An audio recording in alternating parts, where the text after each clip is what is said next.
We haven't heard of any instances of any vehicles actually catching fire in Australia, but often what happens is during the development process and afterwards, certainly, when they do detect these issues, they're fed back into the company and they look at which cars they've affected. And here it seems to be a whole bunch of Sportage and Stinger models as well. Tell us a bit more about this fault in the hydraulic electronic control unit. What exactly is it?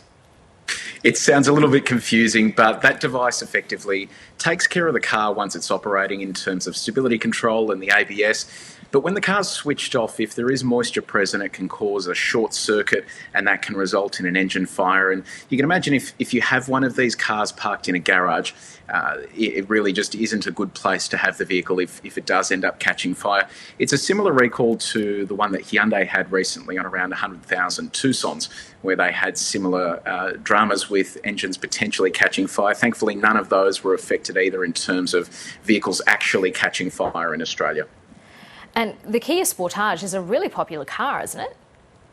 It is. It is one of the most popular small SUVs in that segment. So it means that a lot of families have them, and it means a lot of families are potentially parking them in their garages. So if you do own one of these, or you do suspect that it could potentially be part of this recall, we do urge people to check with Kia just to make sure that if it is that vehicle that's affected, that they park them outside and not in an enclosed space. And is it simple enough in terms of the company saying that they can take their cars in for free repairs? Is it as simple as a simple repair to fix this problem? Yeah, absolutely. This will be a simple repair, which is great news. And look, it is an abundance of caution here. So it is a voluntary recall, and it means that in the absolute worst case, there could be a fire, but we haven't seen any vehicles catch fire yet, which is positive news for customers. And if you do think you are affected, it is worth heading to the Kia website and popping in your details. You'll be able to find out immediately whether your vehicle is one of the ones that's affected by the recall. You mentioned the Hyundai recall earlier this year. What sort of reputational damage does this do to car companies having these recalls?